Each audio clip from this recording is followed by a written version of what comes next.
There are so many important, fundamental reasons why I want Donald Trump to lose in November. Foundational things like the stability of our democracy, but occasionally I'm reminded of the more petty reasons that I don't want him to win. Times when I go, gosh, I hope after November I never have to hear blank again. That might be Trump's long rambling stories, him talking about how he's so great at doing the weave, him fear-mongering about this and that, scapegoating every problem on immigrants. Something took place, though, at an event that is maybe made the top of the list of things I never want to hear or witness again. And it further underlines how weird and culty this movement has become. Take a look at this. I'll show you Trump coming out on stage, some reporting, talk about a few things, Tucker Carlson. While we're doing so, please make sure you are subscribed as we are working to get to 1 million subscribers. Thank you so much to everyone who's already subscribed. If you haven't, please do it. We're hoping to make that happen before the election.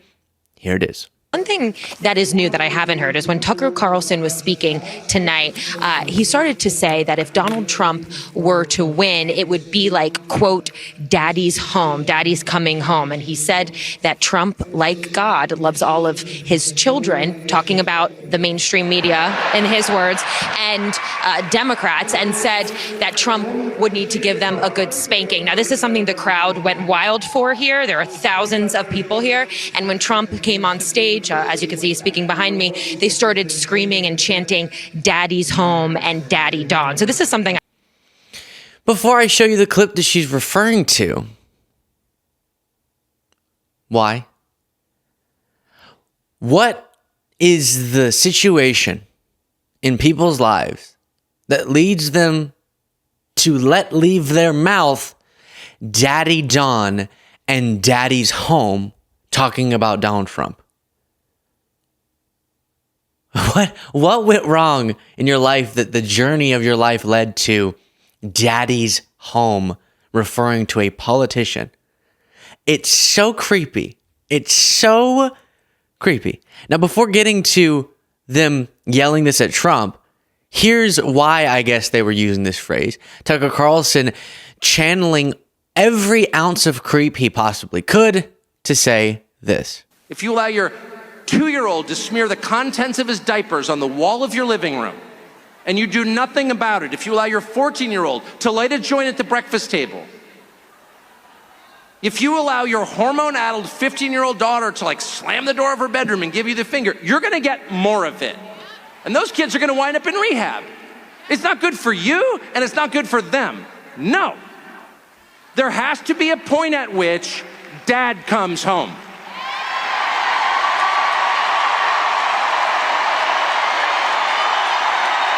Yeah, that's right. Dad comes home. And he's pissed. Dad is pissed. He's not vengeful. He loves his children. Disobedient as they may be, he loves them. Because they're his children, they live in his house. But he's very disappointed in their behavior. And he's gonna have to let them know. He's gonna have to get to your room right now and think about what you did. And when dad gets home, you know what he says? You've been a bad girl. You've been a bad little girl and you're getting a vigorous spanking right now. And no, it's not gonna hurt me more than it hurts you. No, it's not. I'm not gonna lie. This is gonna hurt you a lot more than it hurts me. And you earned this. You're getting a vigorous spanking because you've been a bad girl. And it has to be this way. It has to be this way because it's true. And you're only gonna get better when you take responsibility for what you did. That's not said in the spirit of hate. It's not said in the spirit of vengeance or bigotry. Far from it. It's said in the spirit of justice, which is the purest and best thing there is. And without it, things fall apart. I don't know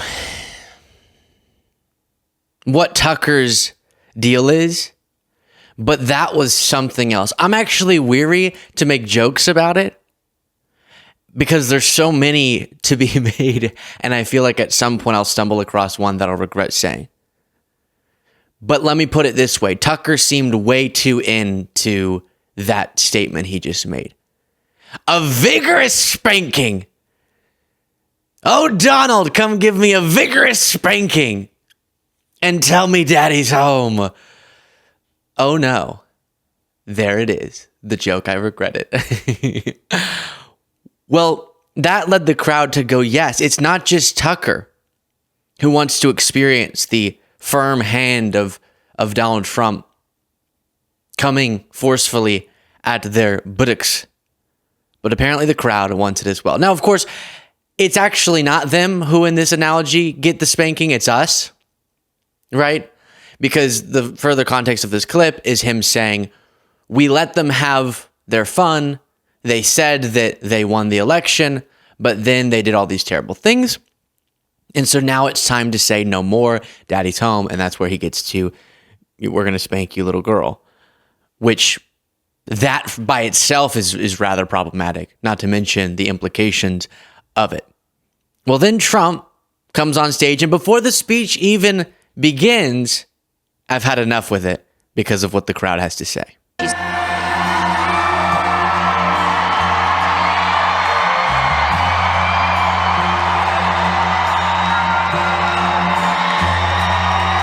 And then that whole song plays.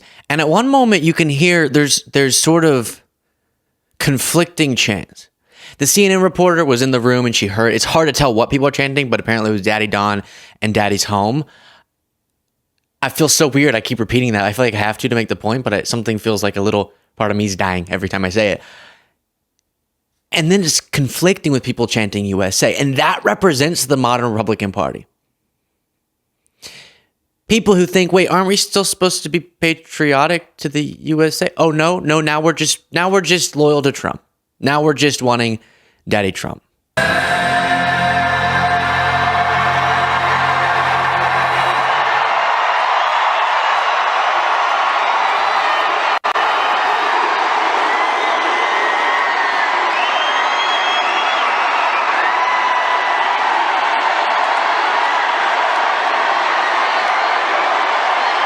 So in the block that you're hearing from people in the room, it's a conflict of some chanting USA, some chanting Daddy's home, and some chanting Daddy Don. This is messed up. This is messed up stuff. And I feel like it plays so much into our portrayal of the MAGA movement.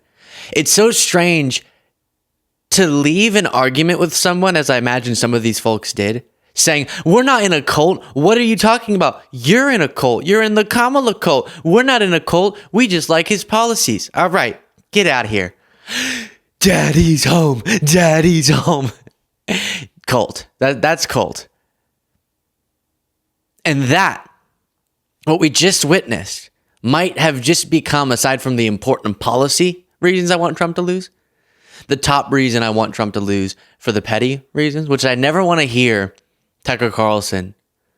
I never want to hear a crowd playing into the idea that the person who needs to come discipline Trump's political opponents, the crowd's political opponents, by metaphorically spanking them in a way that hurts them more than it hurts him. Which sounds really, well, the way that Tucker articulated that, just really abusive.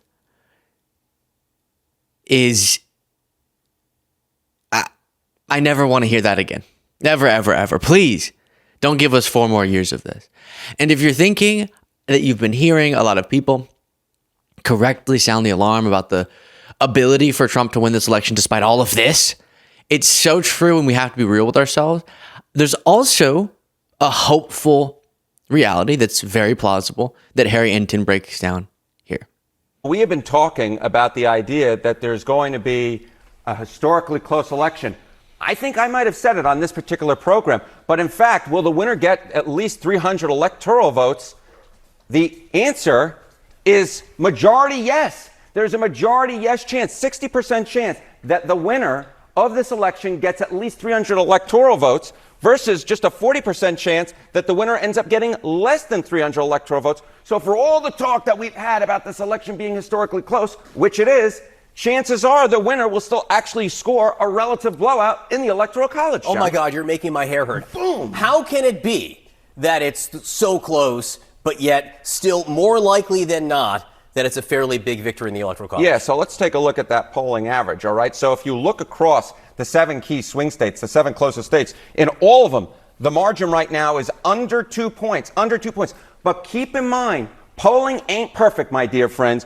On average, since 1972, in the battleground states, in the key swing states, the average error in the key swing states is 3.4 points. So if all of the battleground states go in one direction, you can end up with a map like this for Kamala Harris, where she wins all the key Great Lake battleground states, wins North Carolina, wins Georgia, wins Arizona, wins Nevada, and she gets to 319. That's even better than Biden did. That's even better than Biden did. Of course, it could go in the other direction, whereby Trump wins all the key Great Lake battleground states, North Carolina, Georgia, Arizona, and Nevada, and he gets to 312 elections.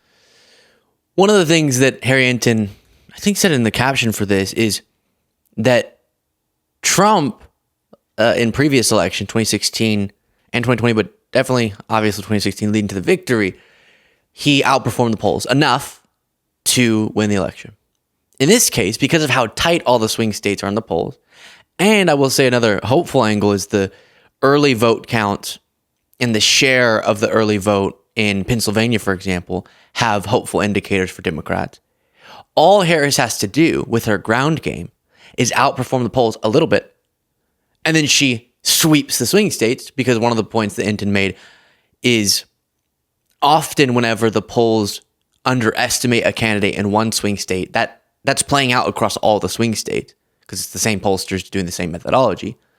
And all it takes is a little bit overperformance from the polls to get every single swing state to fall for Harris, which sounds like super wishful thinking, but it's actually very possible, as is Trump either performing right at the polls or outperforming it. The hope is, or the most hopeful scenario, is that the early vote indicators that look good are going to be playing out all the way into the election day, and that the post-Dobbs overperformance of Democrats often in elections compared to the polling will play out again here.